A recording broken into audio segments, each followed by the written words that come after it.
So good morning everyone, welcome to newspaper decoded. आज हम 3 सितंबर का अपना द हिंदू न्यूज़पेपर देख लेते हैं। तो जो फर्स्ट न्यूज़ है, जो अभी सुप्रीम कोर्ट में केस चल रहा है कि जो स्टेट बिल्स आते हैं या फिर जो लोकसभा या राज्यसभा जो बिल पास होता है और फिर वो प्रेसिडेंट या फिर जो है गवर्नर के पास एसेंट के लिए जाता है, तो वो उसको इनडेफिनेटली जो है होल्ड करते हैं और उसको एसेंट नहीं देते हैं। तो उसी पे एक जजमेंट आया था सुप्रीम कोर्ट का कि जो है अगर प्रेसिडेंट और गवर्नर उसको इनडेफिनेटली जो है होल्ड करते हैं, तो उस बिल को जो है बेसिकली 3 मंथ्स के बाद उसको डीम्ड एसेंट दिया जाएगा, डीम्ड एसेंट माना जाएगा। तो उसी पे अभी सुप्रीम कोर्ट में क्या चल रहा है कि जजेस का ऑब्जर्वेशन है कि गवर्नर्स जो है इनडेफिनेटली बिल जो है होल्ड नहीं कर सकते और द कॉन्स्टिट्यूशन की स्मूथ फंक्शनिंग अगर वो इनडेफिनेटली डिले करते हैं तो उससे वो इम्पेयर होती है जो स्मूथ फंक्शनिंग है कॉन्स्टिट्यूशन की। और टाइमलाइंस ज़रूरी हैं, बट जुडिशरी का जनरल टाइमलाइन देना कि ये जैसे 3 मंथ्स हो गया जनरल टाइमलाइन देना, ये बेसिकली जुडिशियल ओवररीच हो सकता है, ऐसा उन्होंने बोला। और स्टेट्स का आर्गुमेंट इसमें है कि गवर्नर्स रॉयल्टी जैसे बिहेव नहीं कर सकते और बिल्स जो है उनको अर्जेंटली नीड रिफ्लेक्ट करते हैं ये स्टेट्स की, और डिले जो है वो अनकॉन्स्टिट्यूशनल है। और वेस्ट बंगाल में जो है बोला कि कॉन्स्टिट्यूशनल पोस्ट को कोलैबोरेटिव काम करना चाहिए, कॉम्बैटिव नहीं काम करना चाहिए। और गवर्नमेंट का जो गवर्नर का एब्सोल्यूट पावर है, वो आर्टिकल 1 200 के अंदर जिसको उन्हें स्टेट बिल्स को असेंट देना होता है, वो एक एब्सर्डिटी दिखाता है। और फिर इस जो करंट बेंच का कंसर्न ये है कि जनरल टाइमलाइन जैसे 3 मंथ्स देना ये प्रॉब्लमेटिक हो सकता है और जुडिशियल ओवररीच भी हो सकता है। और तो उन्होंने बोला कि जो डीम्ड एसेंट है, ये ऑप्शन यही ऑप्शन फिर रह जाएगा। बाकी सारे ऑप्शन का क्या होगा, विद होल्ड करना एसेंट या फिर रेफर करना प्रेसिडेंट को बिल, तो ये सब भी डीम्ड हो सकता है क्या? और सजेशन है कि हर केस का जो है सर्कमस्टांस अलग-अलग सर्कमस्टांस के हिसाब से टाइमलाइन डिसाइड हो। तो अभी ये सब डिबेट चल रही है, फिर फाइनल क्या वर्डिक्ट है अभी आया नहीं है, देखते हैं क्या होता है। अभी डिबेट यही है कि जो है क्या ये यूनिवर्सल टाइमलाइन 3 मंथ्स का फिक्स करना ये सही होगा या फिर केस टू केस बेसिस अलग-अलग अप्रोच अडॉप्ट करनी होगी। तो नेक्स्ट न्यूज़ है यहाँ पे सेमीकंडक्टर से जुड़ी हुई है। India sets I on $1 trillion semiconductor market, PM promises faster approvals. तो यहाँ पे सेमिकॉन इंडिया 2025 के बारे में है कि सेमीकंडक्टर मार्केट इंडिया का $1 ट्रिलियन जल्दी ही पहुँचने वाला है और इंडिया जो है सिग्निफिकेंट शेयर रखता है ग्लोबल मार्केट में। और 2025 में गवर्नमेंट ने 5 न्यू प्रोजेक्ट्स को अप्रूव किया, टोटल 10 प्रोजेक्ट्स में, और वर्थ जिनका $18 बिलियन है का इन्वेस्टमेंट किया गया। और सिंगल विंडो क्लियरेंस जो है बेसिकली सेंटर और स्टेट दोनों के लिए लाया गया ताकि फास्टर क्लियरेंसेस दिए जा सकें। फोकस रहेगा बेसिकली फाइल टू फैक्ट्री पे, कि फाइल उनकी जब आए बनने के लिए तब तक जल्दी फैक्ट्री भी बन जाए, इसका जो टाइम है वो रिड्यूस हो, जल्दी मैन्युफैक्चरिंग स्टार्ट हो। और चिप्स को बेसिकली उन्होंने प्राइम मिनिस्टर ने डिजिटल डायमंड्स बोला ऑफ 21st सेंचुरी। जैसे कि क्रूड ऑयल था 20th सेंचुरी में, वैसे चिप्स डिजिटल डायमंड्स बोला उन्होंने। इंडिया की पॉलिसी जो है लॉन्ग टर्म कमिटमेंट्स और पे बेस्ड है सेमीकंडक्टर के लिए, not on short term signals. और नीड है एग्जीक्यूशन दिखाने की with precision and delivery at scale. Future vision ये है कि डिज़ाइंड इन इंडिया हो, design in India, made in India, trust and that is trusted by the world. और economic context की बात करें तो इंडिया का जीडीपी ग्रोथ जो Q1 में रहा है वो 7.8% रहा है, एमिड जो ग्लोबल टेंशन्स हैं, स्पेशली यूएस टैरिफ, जो कि इंडिया की रेजिलियंस दिखाता है उसके बीच में। फिर अभी जो महाराष्ट्र में मराठा जो है वो मराठास रिजर्वेशन के लिए ओबीसी कैटेगरी के अंडर जो एजिटेशन कर रहे थे, स्ट्राइक कर रहे थे, 5 डे हंगर स्ट्राइक जिसमें मनोज जारंग जी ने किया। तो उसमें बेसिकली गवर्नमेंट का डिसीजन ये है कि एक स्पेशल कमेटी बनाई जाएगी टू फैसिलिटेट की जो है उनको कुनबी कास्ट का सर्टिफिकेट जो है उनको एलिजिबल मराठास को दिया जाए। कुनबी कौन है बेसिकली? ये लोग महाराष्ट्र के आसपास, महाराष्ट्र, गोवा, गुजरात, मध्य प्रदेश, कर्नाटक के कुछ हिस्सों में मिलते हैं। ट्रेडिशनली एग्रीकल्चरर्स और फार्मर्स हैं, सिंपल फार्मिंग कम्युनिटी। तो इनको बेसिकली ओबीसी कैटेगरी में रखा गया है, तो वही सर्टिफिकेट्स प्रोवाइड करने के लिए एलिजिबल मराठास को बोल रहे हैं। तो ये मार्क करता है टेम्परेरी जो रेजोल्यूशन हुआ है to the long standing Maratha reservation protest. फिर जो नेक्स्ट न्यूज़ है यहाँ पे ये न्यूज़ बेसिकली सेंटर और स्टेट के बीच में टसल के over the control of universities. तो केरला के गवर्नर बेसिकली सुप्रीम कोर्ट पहुंचे और उन्होंने बेसिकली बोला कि जो वाइस चांसलर्स का अपॉइंटमेंट होता है यूनिवर्सिटीज़ में, उसमें जो चीफ मिनिस्टर का रोल है उसको एक्सक्लूड किया जाए। ऐसा उन्होंने क्यों बोला? उन्होंने बोला कि जो चीफ मिनिस्टर का जो इन्वॉल्वमेंट है वो बेसिकली जज इन इट्स ओन केस है, यानी कि कॉन्फ्लिक्ट ऑफ इंटरेस्ट दिखाता है, क्योंकि गवर्नमेंट जो है वो रन की जाती है बाय चीफ मिनिस्टर। और उन्होंने बोला कि एज पर जो यूजीसी रेगुलेशन 2018, चीफ मिनिस्टर या स्टेट गवर्नमेंट का रोल नहीं हो सकता वाइस चांसलर अपॉइंटमेंट्स में। और बेसिकली यूजीसी की गाइडलाइंस इंप्लीमेंट करने के बोला, जिसमें बोला कि एक नॉमिनी जो है यूजीसी चेयरपर्सन का मैंडेटरी रहेगा। बेसिकली यूजीसी चेयरपर्सन जो है ये मैंडेटरी रहेगा पैनल में। और जो सर्च कमेटी में जो है 3 से 5 जो है सूटेबल नेम्स जो है वो भेजेगी, और फाइनल जो सिलेक्शन प्रेरोगेटिव रहेगा वो चांसलर का रहेगा। तो गवर्नर ने आर्ग्यू किया कि वाइस चांसलर के अपॉइंटमेंट में गवर्नर जो है एज अ चांसलर बिहेव करता है, as not as a state head. क्योंकि अगर आपको स्टेट हेड की तरह काम करना है तो आपको काउंसिल ऑफ मिनिस्टर्स यानी चीफ मिनिस्टर या काउंसिल ऑफ मिनिस्टर्स की एड एंड एडवाइस पे काम करना पड़ता है। तो बोला कि वो जब वाइस चांसलर की अपॉइंटमेंट करते हैं तो एज अ चांसलर काम करते हैं, not as a state head. So cabinet की एडवाइस इसमें बाइंडिंग नहीं होनी चाहिए, ऐसा बोला उन्होंने। फिर देखते हैं इसमें क्या डिसीजन आता है। फिर जो नेक्स्ट है बेसिकली यहाँ पे Onam festivities soar in Malappuram despite caution from Islamic scholars. तो ओनम बेसिकली क्या है? ओनम जो है एक केरला में सेलिब्रेट होने वाला फेस्टिवल है जो अगस्त टू सितंबर से सेलिब्रेट किया जाता है। और ये बेसिकली हार्वेस्ट फेस्टिवल है और महाबली राजा की याद में सेलिब्रेट होता है। ऐसा बोलते हैं कि किंग महाबली ओनम के टाइम पे अपनी प्रजा से मिलने आते हैं। और ये सेलिब्रेट कैसे होता है? फ्लोरल रंगोली बना के, ट्रेडिशनल ग्राउंड मील्स बना के, वलम कली जिसे स्नेक बोट रेस बोलते हैं, और टाइगर डांस जिसे पुल्ली कली बोलते हैं, वो सारा होता है। और तो ये सिग्निफिकेंस इसका यही है कि यूनिटी, प्रॉस्पेरिटी, कल्चरल हेरिटेज, जो केरला की एग्रेरियन रूट्स है उसको सेलिब्रेट करता है ये फेस्टिवल। जो नेक्स्ट न्यूज़ है यहाँ पे इंडिया और थाईलैंड की जॉइंट मिलिट्री एक्सरसाइज के बारे में है, जिसका नाम है बेसिकली मैत्री 14th। तो ये यहाँ कहाँ पे होगी? उमरोई उमरोई मेघालय में कंडक्ट की जाएगी। और ये military to military exchange program है जिसका फोकस एरिया रहेगा company level counter terrorism operations को जो है एक दूसरे के साथ मैच करना, सेमी अर्बन टेरेन में परफॉर्म करना ये ऑपरेशंस। और ये कंडक्ट किया जा रहा है under chapter 7 of UN charter, जो कि पीस एंड सिक्योरिटी ऑपरेशन से रिलेटेड है। फिर जो नेक्स्ट है बेसिकली यहाँ पे new immigration and foreigners order 2025 आया है, जो कि रिप्लेस करता है पहले का ऑर्डर जो कि फॉरेन ट्राइब्यूनल्स ऑर्डर 1964 का था। उसको रिप्लेस करके ये नया आया है। तो इसमें क्या है कि प्रोविजंस क्या है इसके, कि जब अब पावर दी गई है फर्स्ट क्लास जो जुडिशियल मजिस्ट्रेट है उसको, कि वो इशू कर सकता है अरेस्ट वारंट्स अगर सस्पेक्टेड फॉरेनर वो अपीयर नहीं होता है। और वो भेज सकता है लोगों को डिटेंशन सेंटर्स या होल्डिंग सेंटर्स अगर सिटीजनशिप का प्रूफ, इंडियन सिटीजनशिप का प्रूफ नहीं मिलता। और ये ऑर्डर रिप्लेस करता है पुराने ऑर्डर को। और तो ये नेशन वाइड एप्लीकेबल होगा, लेकिन जो फॉरेन ट्राइब्यूनल्स करेंटली जो है वो एग्जिस्ट करती हैं सिर्फ असम में। और असम में 100 से ज़्यादा फॉरेन ट्राइब्यूनल्स हैं। फॉरेन ट्राइब्यूनल सिर्फ असम में हैं। अदर स्टेट्स में क्या होता है, इलीगल जो माइग्रेंट्स होते हैं वो लोकल कोर्ट्स के सामने प्रोड्यूस किए जाते हैं। इन पे एम्प्लॉयमेंट रेस्ट्रिक्शन भी लगाई गई हैं कि बिना सेंटर के अप्रूवल के जो है इनको इन इन सेक्टर्स में अप्लाई नहीं किया जा सकते। कौन कौन से हैं? Power and water supply, petroleum sector, defence, space technology, nuclear energy, human right related organisations. इन सब सेक्टर्स में इनको विदाउट सेंटर के अप्रूवल आप एम्प्लॉय नहीं कर सकते। और बॉर्डर गार्डिंग फोर्सेस और कोस्ट गार्ड जो है वो कैप्चर करेंगे इनको बायोमेट्रिक्स के थ्रू, डेमोग्राफिक डिटेल्स उनका इलीगल माइग्रेंट्स का।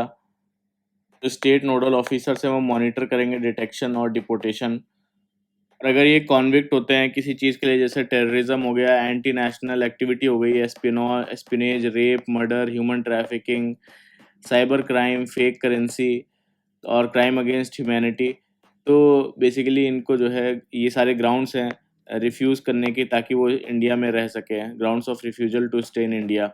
और इसमें सिटीजन्स जो एक्सक्लूडेड हैं वो citizens of Nepal, Bhutan, Tibetans, Sri Lankan, Tamils, ये सारे जो है वो एग्जेम्प्टेड हैं।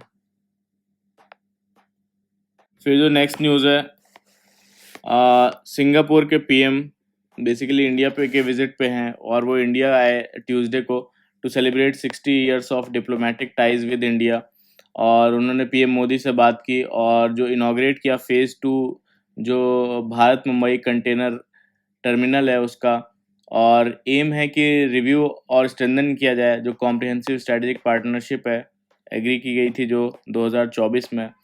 और ये comes after third India Singapore ministerial round table जो 2025 में हुई थी, जो फोकस कर रही थी मैन पिलर्स पे, जिस पे जैसे कि मैन्युफैक्चरिंग हो गया, कनेक्टिविटी हो गया, digitalisation, health care, skill development, इन सब पे। तो एक मेजर फॉरेन लीडर विजिट देखा जा रहा है post US tariff on India, तो हाईलाइट करता है importance of Singapore as a strategic partner. यहाँ पे कॉन्फ्रेंस ऑफ पार्टीज 30 मीटिंग होने वाली है अभी नवंबर 2025 में। कहाँ पे? ब्राज़ील में, ब्राज़ील के सिटी ऑफ बेलेम में। ये कॉप क्या होता है? ये कॉन्फ्रेंस ऑफ पार्टीज मीटिंग है, ये एक एनुअल ग्लोबल क्लाइमेट समिट है जो कि United nation framework of convention on climate change के अंडर किया जाता है। इसमें सारे कंट्रीज मिलकर जो है क्लाइमेट चेंज से फाइट करने के लिए डिसीजन लेते हैं। 30 की जो मीटिंग है उसके बारे में बोल रहे हैं कि अभी भी कोई भी बिग अनाउंसमेंट एक्सपेक्टेड नहीं है, और इसका रीज़न है कोई, तो अब एम्फेसिस रहेगा वेल नोन जो सॉल्यूशंस हैं उस पे। और यूएस के प्रेसिडेंट डोनाल्ड ट्रम्प ने दोबारा जो पेरिस क्लाइमेट एग्रीमेंट है उससे विड्रू कर लिया है यूएस प्रेसिडेंट ने, और उनके टैरिफ और विड्रॉल ने अनसर्टेनिटी क्रिएट कर दी है क्लाइमेट टॉक्स में, इसीलिए कोई बिग अनाउंसमेंट एक्सपेक्टेड नहीं है। और इस ईयर भी जो है डिप्लोमेट्स डिफ़िकल्ट इसलिए फाइंड करेंगे कोई बिग अनाउंसमेंट करने के लिए। और जो मोस्ट ऑफ द जो कॉन्फ्रेंस ऑफ पार्टीज मीटिंग है वो फोकस करती हैं टेक्स्ट एग्रीमेंट्स पे। लेकिन ये टफ होता है कि सारी कंट्रीज़ को एग्री करा पाना। और जो है जो पेरिस एग्रीमेंट के बारे में बोलते हैं कि एक हिस्टोरिक डील है जो 2025 में हुई, 2015 में हुई थी। तो इसमें सारे कंट्रीज़ ने गोल लिया था कि ग्लोबल वार्मिंग जो है वो 2 डिग्री सेल्सियस से बिलो रखना है, आइडियली 1.5 डिग्री सेल्सियस से बिलो ही रखना है एज कम्पेयर टू 2005 लेवल्स। और करंट प्लेज जो करंट प्लेजेस हैं जो सारे कंट्रीज़ के, वो स्टिल बोलते हैं कि अगर वो लिए भी गए तो 2.6 डिग्री राइज तो जो है हो ही जाएगा टेम्परेचर, जो कि अबव सेफर लिमिट्स है। और ये 2005 लेवल से नहीं बल्कि प्री इंडस्ट्रियल टाइम के लेवल से इतना रेस्ट्रिक्ट करना है। फिर यहाँ पे नेक्स्ट जो बैंकिंग इंडस्ट्री के बारे में प्रेसिडेंट मुर्मू जी का क्या बोलना है। ये 120th फाउंडेशन डे था सिटी यूनियन बैंक का, तो उन्होंने बोला कि India one of the fastest growing larger economy है, और बैंकिंग जो इंडस्ट्री है वो पाइवोटल है इन द ग्रोथ स्टोरी। और बैंक्स जो है ट्रांसफॉर्म कर सकते हैं एमएसएमईज को as a engine of growth, और सोर्स है बेसिकली एमएसएमईज फिर एम्प्लॉयमेंट और इनोवेशन का। तो नीड है कि प्रायोरिटाइज किया जाए फार्मर्स को और रूरल इकोनॉमी को, और बैंक्स को टाइमली और अफोर्डेबल क्रेडिट देना चाहिए, फाइनेंशियल लिटरेसी प्रमोट करनी चाहिए, सपोर्ट करना चाहिए जो एग्री टेक इनिशिएटिव्स हैं जिससे फार्मिंग जो है सस्टेनेबल हो और प्रॉफिटेबल हो। जो नेक्स्ट न्यूज़ है यहाँ पे parliament panel seeks better rural mobile services. तो एक public account committee on mobile connectivity बनाई गई थी, और जिसका मेन कंसर्न ये था कि पुअर मोबाइल कनेक्टिविटी है रूरल एरियाज़ में, और वॉर सिचुएशन है बॉर्डर डिस्ट्रिक्ट्स में, स्पेशली नॉर्थ ईस्ट और जो इंडिया नेपाल बॉर्डर हो गया। एग्जाम्पल बोलते हैं कि जैसे कुछ बॉर्डर एरियाज़ जो है नेपाल का नेटवर्क यूज़ कर रहे थे due to poor Indian coverage. और ऑडिट ने फ्लैग किया कि पेमेंट्स डिले होता है प्राइवेट टेलीकॉम सेक्टर्स को। और तो मेंबर्स का कंसर्न है over slow progress of national broadband mission. तो एक्शन लिया गया कि सारे सर्विस प्रोवाइडर्स को बोला गया इम्प्रूव करें कनेक्टिविटी और एक्सपेंड करें नेटवर्क रिमोट और बॉर्डर डिस्ट्रिक्ट्स में। जो नेक्स्ट है यहाँ पे आर्टिकल है, तो ये बेसिकली सुप्रीम कोर्ट में जेंडर रिप्रेजेंटेशन से रिलेटेड है। इंडिया नीड्स मोर वुमेन जजेस इन द सुप्रीम कोर्ट। तो अभी जैसे कि पता है कि अगस्त 2025 में जस्टिस जो सुधांशु धूलिया जी हैं उनका रिटायरमेंट हो गया, और फिर उसके बाद 2 वैकेंसीज क्रिएट हो गई। तो इंस्टेड ऑफ वुमेन जज अपॉइंट करने की जगह जस्टिस विपुल पंचोली और जस्टिस आलोक आराधे जी को अपॉइंट किया गया। और अब की कंडीशन ये है कि जो है सिर्फ एक वुमेन जज है, जस्टिस बीवी नागारथा, आउट ऑफ 34 जजेस जो सुप्रीम कोर्ट में है। तो बोलते हैं कि आज की डेट तक अगर लिया जाए स्टार्टिंग से, तो सिर्फ 11 जो है वुमेन जजेस हुई हैं सुप्रीम कोर्ट में सिंस 1950। और वुमेन जजेस जो है वो काफ़ी ज़्यादा लेट एज में अपॉइंट की जाती हैं, लीडिंग टू शॉर्ट टेन्योर, और लिमिटेड चांसेस रह जाता है कि वो सीजीआई बन पाए। और जो पहली जो फर्स्ट वुमेन जज हुई थी वो बेसिकली पहली first women chief justice of India होंगी, वो जस्टिस नागारथा जी ही होंगी, है ना। और ये भी सिर्फ 36 दिन के लिए रहेंगी, जब सितंबर टू अक्टूबर 2027 में। और कास्ट और जो रिलीजियस डाइवर्सिटी है उसकी कमी है जो वुमेन जजेस हैं सुप्रीम कोर्ट में।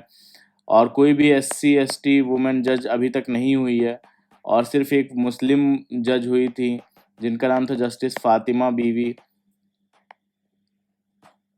अपॉइंटमेंट प्रोसेस का इशू बताते हैं कि कॉलेजियम सिस्टम जो है वो लैक करता है ट्रांसपेरेंसी और क्लैरिटी।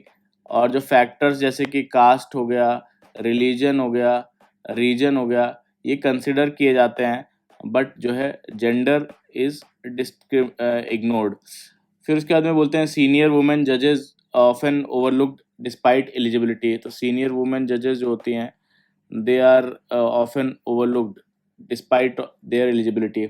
और क्यों वुमेन जज मैटर क्यों करता है कि एक तो वो यूनिक एक पर्सपेक्टिव और जो एक्सपीरियंस जो है वो प्रोड्यूस करती हैं जज बेंच के सामने, इम्प्रूव करता है पब्लिक का ट्रस्ट और जुडिशियल आउटकम्स, और सुप्रीम कोर्ट को ज़्यादा रिप्रेजेंटेटिव और इंक्लूसिव बनाता है। तो एक नीड है इंस्टीट्यूशनल पॉलिसी की जो इंश्योर करे जेंडर डाइवर्सिटी को सुप्रीम कोर्ट्स और हाई कोर्ट्स में। तो एक इंस्टीट्यूशनल पॉलिसी की ज़रूरत है। और without women representation supreme court का जो है बातें जो जेंडर इक्वालिटी पे हैं दैट विल रिमेन इनकम्प्लीट, ऐसा पूरे इस आर्टिकल में बोलते हैं। जो नेक्स्ट आर्टिकल है Supreme Court to the soldiers rescue. तो ये आर्टिकल बेसिकली एक बहुत इंपॉर्टेंट और सेंसिटिव इशू को हाईलाइट करता है। जो मिलिट्री एकेडमीज होती हैं उनके जो कैडेट्स को ट्रेनिंग दी जाती है उसके दौरान अगर इंजरी या फिर डिसेबल्ड हो जाते हैं वो, तो उनके लिए जो है प्रॉपर केयर और सपोर्ट की कमी होती है। सुप्रीम कोर्ट ने एक मीडिया रिपोर्ट के बाद जो है जब ऐसा इशू आया तो सुओ मोटो नोटिस लिया, और तभी गवर्नमेंट ने तुरंत मेडिकल बेनिफिट्स को एक्स सर्विसमैन को एक्सटेंड किया। तो अब कैडेट्स की प्लाइट क्या है कि ट्रेनिंग के दौरान अगर कैडेट सीवियरली इंजर हो जाता है, डिसेबल हो जाता है, तो उन्हें प्रॉपर सपोर्ट और बेनिफिट नहीं मिलते। और जो रूल्स अब सब सिचुएशन को कवर नहीं कर पाते, इसलिए ब्यूरोक्रेसी को थोड़ा फ्लेक्सिबल, ब्यूरोक्रेसी जो है उसको बेनिफिट्स एक्सटेंड करने के लिए थोड़ा फ्लेक्सिबल और एम्पैथी दिखाने की ज़रूरत है। जैसे कि 1989 का केस है, एक इंडियन एयरफोर्स पायलट की डेथ के बाद उसकी प्रेग्नेंट विडो को डबल पेंशन के रूल्स में इंक्लूड नहीं किया गया due to rigidity of bureaucracy. बाद में रूल्स अमेंड हुए, और कई केसेस में जो है कोई जो स्टार होता है उसके हाईलाइट करने के बाद जो है इशू सामने आता है।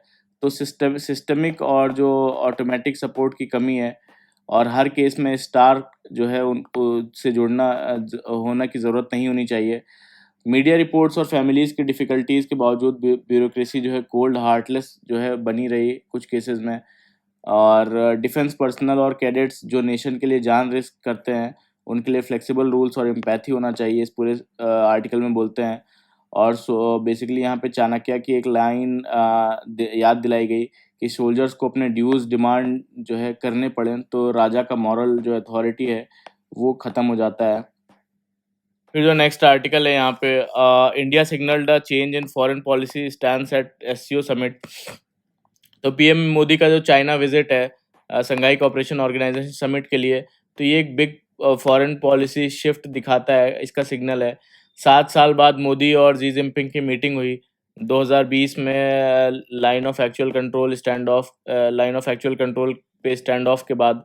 और दोनों ने ट्रूप्स का जो है डिसंगेजमेंट के नॉर्मलाइजेशन प्रोसेस को फास्ट ट्रैक करने के लिए, फ्लाइट्स और वीज़ाज़ रिज्यूम करना या फिर ट्रेड टाइज इम्प्रूव करने के लिए पर जो है एग्री किया है। और दोनों ने ये बोला कि दोनों का साथ आना ज़रूरी है। और मोदी ने भी म्यूचुअल ट्रस्ट और रेस्पेक्ट की बात की है। और ये जो थॉ है ये इंडिया की के यूएस पर मिसट्रस्ट और ट्रम्प के सैंक्शन की वजह से पॉसिबल हुआ। तो डिक्लेरेशन में टेररिज्म पर जो है स्ट्रॉन्ग लैंग्वेज थी जो एससीओ की है। वो पहलगाम टेरर अटैक हो चाहे बलूचिस्तान अटैक्स, दोनों को कंडेम किया गया। और गाज़ा और यूएस इज़राइल स्ट्राइक्स पर भी, ईरान पर भी जो है एससीओ का यूनाइटेड स्टैंड रहा।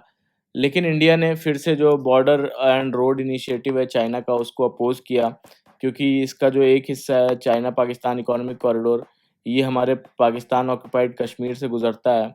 ओवरऑल जो है बोलते हैं विजिट प्रोडक्टिव था और ऑप्टिक्स पॉजिटिव रहे, लेकिन मोदी ने जो एससीओ प्लस समिट मिस किया जहां और ग्लोबल साउथ लीडर्स से एंगेजमेंट हो सकता था।